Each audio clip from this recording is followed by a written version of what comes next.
మీ అరాచకాలు ఏ విధంగా ఉండే మరి వివరించాలంటే టైం సరిపోతుందో లేదో. నేను తప్పకుండా కేటీఆర్ చెప్తా ఉన్నా, నీ అరాచకాల మీద ఒక బుక్కు, మీ 10 సంవత్సరాల అరాచకాల మీద ఒక బుక్కు రాయనున్నా. నేను తప్పకుండా బుక్కు రాస్తాను, రిలీజ్ చేస్తాను. ఎందుకంటే ఇట్లా ప్రెస్ మీట్లు పెట్టి మేము మీకు కౌంటర్లు ఇచ్చుకుంటా పోతే మా టైం అంతా బర్బాద్ అవుతుంది. అందుకు నీ బుక్కు రాసి ప్రతి ఇంటికి కడపకు ఆ బుక్కులు సరఫరా చేసే బాధ్యత కాంగ్రెస్ పార్టీ తరఫున నేను వహిస్తానని చెప్పి కూడా ఈ సందర్భంగా తెలియజేస్తా ఉన్నా. ఒకటి గమనించాలా, ఇలా ఏ ఊర్లో పోయినా అరుగుల మీద కూర్చుంటారు, చెట్ల కింద కూర్చుంటారు. వాళ్ళు ఆడవాళ్ళు, పెద్దవాళ్ళు, ముసలి వాళ్ళు ముచ్చట పెట్టుకుంటారు. అరే కేటీఆర్ గిట్లా చేసిన ఆడు, భార్యాభర్తలను విడదీసిన ఆడు, ఫోన్లలో విన్నాడు అందరి మాటలు, ఎన్నో కుటుంబాలు నాశనమైనాయంట కదా, హీరోయిన్ల బతుకులు ఆగమైనాయంట కదా అని. అది రాని చరిత్ర అని చెప్పి ఈ సందర్భంగా తెలియజేస్తా ఉన్నా. మరి క్రైమ్ గురించి నీకు మాట్లాడే అర్హత ఎక్కడుందని చెప్పి ఈ సందర్భంగా తెలియజేస్తా ఉన్నా. కరీంనగర్ జిల్లాకు సంబంధించిన మంత్రి ఉన్నప్పుడే ఆయాల మంత్రికి సంబంధించిన బ్రాహ్మణ కుటుంబం భార్య భర్తలను మిట్ట మధ్యాహ్నం నరికి చంపిన ఘనత మీ పార్టీకి దక్కిందని చెప్పి సందర్భంగా తెలియజేస్తా ఉన్నా.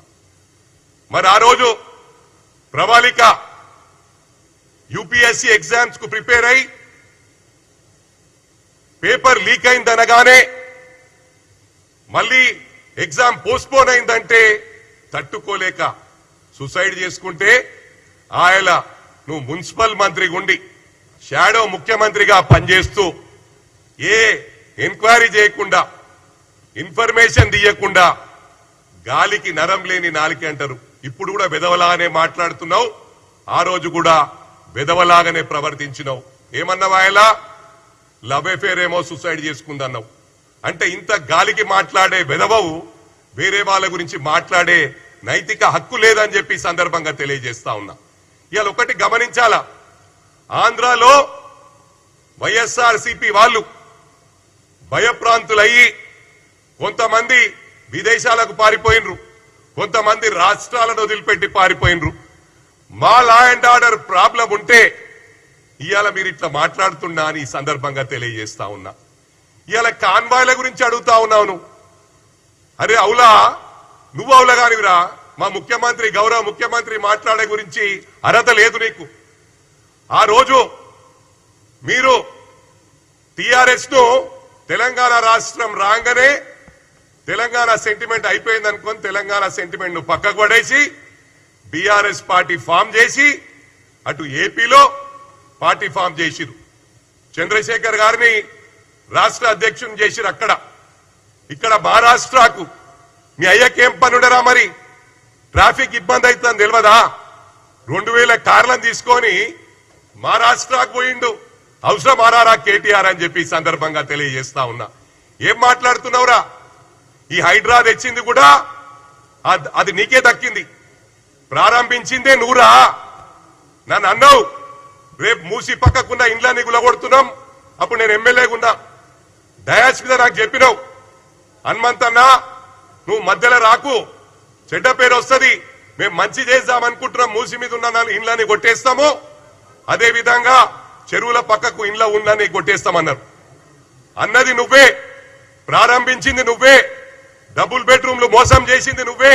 10 సంవత్సరాలు ఇండ్లు ఇండ్లు ఇండ్లు ఇండ్లు అని చెప్పి టైం గడిపినరు. ఇలా మొత్తం అందరికి ఇచ్చిండ్రు. ఆ ఇండ్లు ఇచ్చిన ఇండ్లకు బిల్లు ఇయ్యలే. ఆ 9,000 కోట్లు కూడా మా ప్రభుత్వం రిలీజ్ చేసిందని చెప్పి సందర్భంగా తెలియజేస్తా ఉన్నా. మరి అదే కాకుండా ఇవాళ మహారాష్ట్రలో కూడా మీ కుటుంబ సభ్యులు మీకు ఈ పదవులు ఇస్తాం, కాంగ్రెస్ లో పుట్టుక నుంచున్న వాళ్ళు, బీజేపీలో పుట్టుక నుంచున్న వాళ్ళు, ఎక్స్ఎమ్మెల్యేలు, ఎక్స్ఎంపీలు వాళ్ళందరినీ కూడా టీఆర్ఎస్ పార్టీ బీఆర్ఎస్ లో జాయిన్ చేసుకొని మీకు పదవులు ఇస్తామని డబ్బులు తీసుకుండ్రు. నాకెందరో మహారాష్ట్రాల నాయకులు తెలియజేసిండ్రు, ఇలా ఫోన్లు ఆఫ్ చేసుకుండ్రు, మా దగ్గర డబ్బులు తీసుకుండ్రు, వాళ్ళ కుటుంబ సభ్యులు అండర్ గ్రౌండ్ అయిపోయినరని. అదిరా మీ చరిత్ర కేటీఆర్ అని చెప్పి సందర్భంగా తెలియజేస్తా ఉన్నా. ఇక ఫోన్ ట్యాపింగ్ గురించి మాట్లాడితే సిగ్గు శరం ఉండాలిరా నువ్వు మాట్లాడాలంటే. నువ్వు చేసింది అందరికి తెలుసు. నా కుటుంబ సభ్యులే చేసినావు, నా గన్మెన్లే చేసినావు, నా దోస్తులే చేసినావు. నేను ప్రభుత్వంలో ఆ ఎన్నికలు రాకముందు కూడా ట్యాపింగ్ చేసినరా. నీకు ఇదే పని. హీరోయిన్లు ఏం మాట్లాడుతుర్రు, వీళ్ళేం మాట్లాడుతుండ్రు. మొన్న జర్నలిస్ట్ సూసైడ్ చేసుకొని చనిపోయింది. ఆ ఘనత కూడా నీకే దక్కింది. ఏమన్నది అమ్మాయి ట్వీట్ చేసింది, నాకు ఫామ్ హౌస్ రాసిస్తాను.